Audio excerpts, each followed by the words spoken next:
Well, Wolf, Rusty the red panda gave zoo officials quite a scare for several hours today. They finally caught a break when a local resident spotted him, called them, and then tweeted a photo. But Rusty had gotten more than a half a mile away and into a busy neighborhood before he was finally secured. Captured, crated, on the way home. Rusty the red panda, not even a year old, missing from Washington's National Zoo for several hours. He made his way into a busy neighborhood off zoo grounds before being captured safely. Brandy Smith, a senior zoo curator involved in the capture, tells how a zoo team lured him into their grasp after surrounding him. We were able to walk up to him. We sent the keepers with which he's most familiar.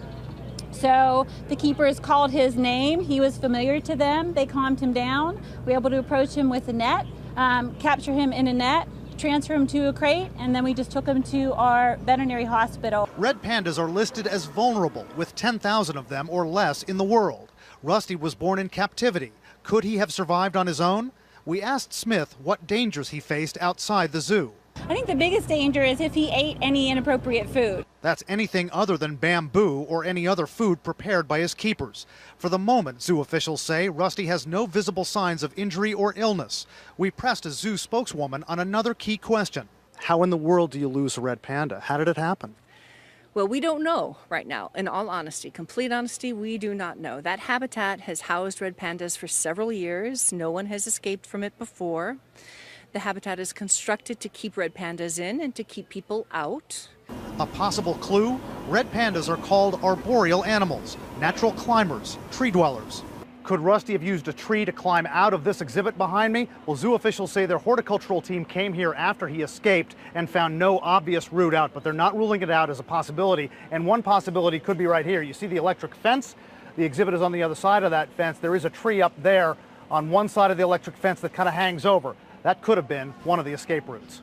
Zoo officials say they'll look at surveillance cameras, do the best they can to trace Rusty's movements between 6 o'clock p.m. Sunday, when he was last sighted, and 7:30 Monday morning, when they noticed him gone. We're going to look at every aspect of the exhibit. We will not let this happen again. Even though Rusty shows no visible signs of injury or illness right now, zoo officials say they're going to keep him in their veterinary hospital for at least a few days to monitor him before they're putting him back into his exhibit with his female partner, Shama. Wolf? Brian, have zoo officials mentioned any other possibilities other than him climbing a tree and escaping?